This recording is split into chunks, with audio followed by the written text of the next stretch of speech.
Okay, Monarchs, welcome to the first video for lesson 1.5. Today we're going to be talking about using distributive property, simplifying expressions using distributive property. We'll use distributive property a ton throughout your math career, so it's extremely important that we understand this lesson. So after this lesson, if you don't understand what I said in the video, please feel free to reach out to me via email. And I'm happy to meet with you over Zoom, and Miss Salazar is as well. And we can try and go in more depth and maybe explain a little bit more, okay? So to start off, we're going to go off the definition up top, obviously. The biggest thing from our title here is this word distributive property, okay? Distributive property. Distributive property just tells us we're going to distribute a number or multiply that number by something inside parentheses, okay? That's what the distributive property is, and I'll kind of show you that when we get started here. So it says when you see a number outside of a parentheses in math, you will distribute the number outside of the parentheses with the terms inside the parentheses. So we're distributing the number outside of the parentheses with the terms inside the parentheses, okay? So we're distributing, for example, for this one right here, we have 2 outside of the parentheses of x plus 5, okay? So this 2 is what we're going to be distributing into that equation, okay?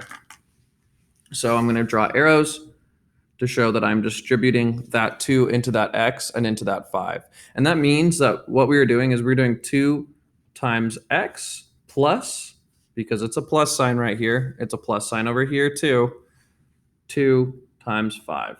Okay, so we're doing 2 times x plus 2 times 5. Our operation here is multiplication.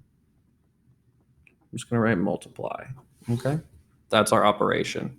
All right, so if we do 2 times x, always remember that if there's not a number in front of our variable, there's a little 1. So there's always going to be a little 1 right in front of that variable. And all we do is multiply our 2 big numbers together. So if we multiplied 2 times 1, we would get 2. So our answer down here is going to be 2x. Okay, that's what 2 times x is. And then if I did 2 times 5, I would get plus 10. So my answer is 2x plus 10. Okay, our operation here was we simplified.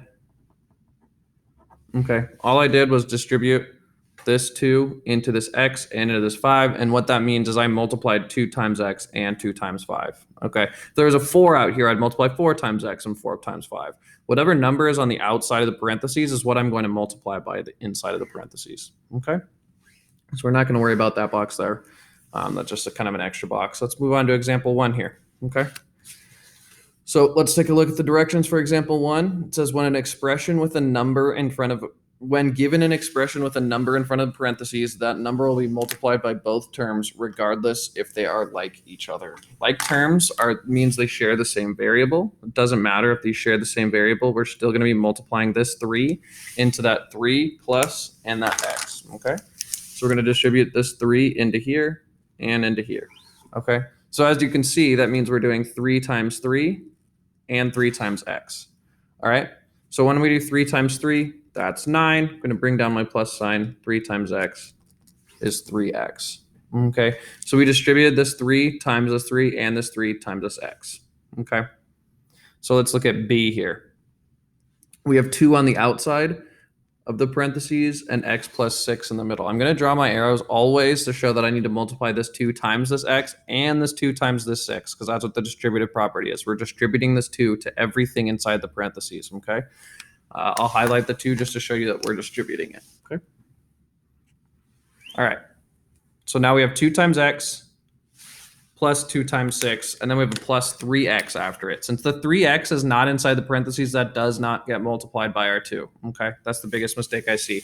Since this 3x is outside of the parentheses, it does not get multiplied by our 2. It's only this 2 times x and 2 times 6. So 2 times x is 2x, 2 times 6 is 12, and then I'm going to bring down my plus 3x, and now I want us to look. We have what's called like terms. We have 2 numbers that share the same variable, okay? We have multiple numbers that have an x attached to them. So anytime we have multiple numbers that have the same variable attached to them, we can combine those, okay? So all we do is 2 plus 3, because it's 2x plus 3x, that's 5x.